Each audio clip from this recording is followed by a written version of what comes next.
Menteri Badan Usaha Milik Negara, BUMN, Erick Thohir, berencana merger 3 maskapai penerbangan pelat merah PT Garuda Indonesia, Persero, Tbk, GIA, Citylink Indonesia, dan Pelita Air.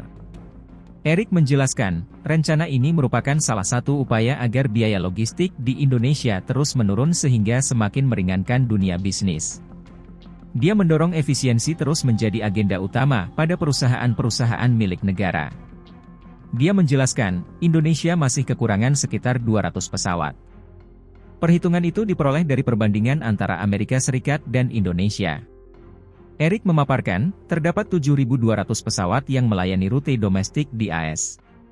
Pesawat-pesawat tersebut melayani sekitar 300 juta penduduk AS yang memiliki rata pendapatan domestik bruto, PDB, mencapai 40.000 AS dolar. Sementara itu, di Indonesia terdapat 280 juta penduduk yang memiliki PDB 4.700 AS dolar. Hal tersebut berarti Indonesia membutuhkan 729 pesawat.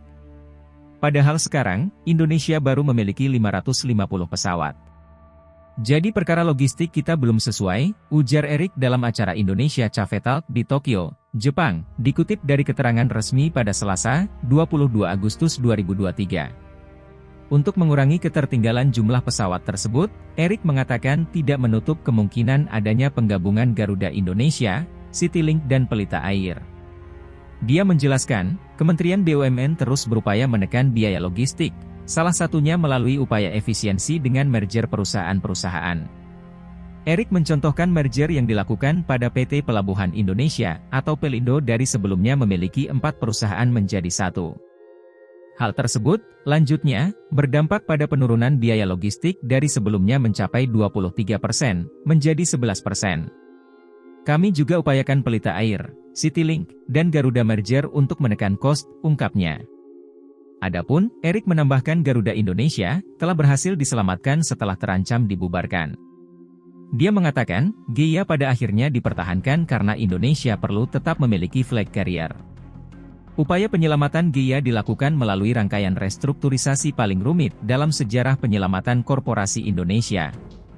Erick menuturkan, saat Garuda Indonesia diperjuangkan, pihaknya telah mempersiapkan maskapai pelat merah lainnya, yakni Pelita Air, untuk menjadi maskapai flag carrier Indonesia jika GIA gagal diselamatkan. Sebelumnya, merger Pelindo secara resmi telah terlaksana, dengan ditandatanganinya Akta Penggabungan 4 BUMN Layanan Jasa Pelabuhan. Keempatnya adalah Perusahaan Perseroan, Persero, PT Pelabuhan Indonesia I, Perusahaan Perseroan, Persero, PT Pelabuhan Indonesia 3, dan Perusahaan Perseroan, Persero, PT Pelabuhan Indonesia 4. Mereka melebur ke dalam Perusahaan Perseroan, Persero, PT Pelabuhan Indonesia 2 yang menjadi surviving entity. Sementara itu, Direktur Utama Garuda Indonesia Irfan Setiaputra dalam keterangan resminya yang diterima podcastnews.id, menjelaskan bahwa hingga saat ini proses diskusi terkait langkah penjajakan aksi korporasi tersebut masih terus berlangsung intensif. Oleh karenanya, Garuda Indonesia Group tentunya akan mendukung dan memandang positif upaya wacana merger tersebut yang tentunya akan dilandasi dengan kajian outlook bisnis yang prudent, ujar Irfan. Dia menambahkan, rencana merger tersebut baru masuk tahap awal, sehingga dia belum bisa menjelaskannya secara detail. Adapun mengenai rencana pengembangan sendiri masih dalam tahap awal, di mana kami tengah mengeksplorasi secara mendalam atas berbagai peluang sinergi bisnis yang dapat dihadirkan untuk bersama-sama dapat mengoptimalkan aspek profitabilitas kinerja, yang sekaligus memperkuat ekosistem bisnis industri transportasi udara di Indonesia guna membawa manfaat berkelanjutan bagi masyarakat, tukasnya.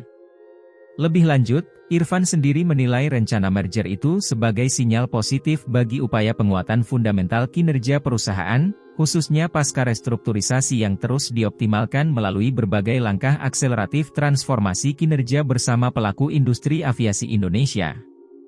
Oleh karenanya, mengenai proyeksi dari proses merger ini tentunya akan terus kami sampaikan secara berkelanjutan, sekiranya terdapat tindak lanjut penjajakan yang lebih spesifik atas realisasi rencana strategis tersebut, pungkasnya. Halo, selamat berjumpa dengan saya Anika, pembaca berita podcastnews.id. Saksikan terus konten-konten menarik dari kami. Jangan lupa subscribe, like dan komen. Terima kasih.